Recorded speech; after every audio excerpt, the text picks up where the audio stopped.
ચલો આજે સાંભળીએ એક સરસ વાર્તા રાજા વિક્રમાદિત્ય અને કાલિદાસની। ઉનાળાની ઋતુ હતી। રાજા વિક્રમનો દરબાર ભરાયો હતો। કાલિદાસ પંડિત પણ બેઠા હતા। વિક્રમાદિત્યને મજાક કરવાનું મન થયું। તેમણે કાલિદાસને કહ્યું, તમે કદરૂપા છો ને, આજે તો વધારે કદરૂપા લાગો છો। ભગવાને તમને અન્યાય કર્યો છે। કાલિદાસે ચૂપચાપ સાંભળ્યું। મનમાં દુઃખ લાગ્યું, પણ કશું બોલ્યા નહીં।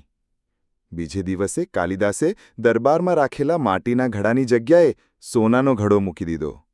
રાજાને તરસ લાગી। તેમણે સોનાના ઘડાનું પાણી પીધું, પણ પાણી ગરમ લાગ્યું। રાજા ગુસ્સે થઈને બોલ્યા, કોણે માટીનો ઘડો હટાવ્યો? સોનાના ઘડામાં પાણી ઠંડુ રહેતું નથી। કાલિદાસ વિનમ્રતાથી બોલ્યા, મહારાજ, માટીનો ઘડો મેં બદલી દીધો। મને લાગ્યું કે તમને તો સુંદર વસ્તુ જ ગમે છે, પણ જેમ સોનાના ઘડામાં પાણી ઠંડુ નથી રહેતું, તેમ માત્ર સુંદરતા પણ કામની નથી। ગુણ વધારે મહત્વના છે। રાજા તરત જ સમજ્યા। તેમણે કહ્યું, કાલિદાસ, આજે તમે મને સાચી સમજ આપી। ગુણવાન માણસ જ શ્રેષ્ઠ છે, સુંદર નહીં। આટલું કહીને રાજાએ આખા દરબારમાં કાલિદાસનું સન્માન કર્યું।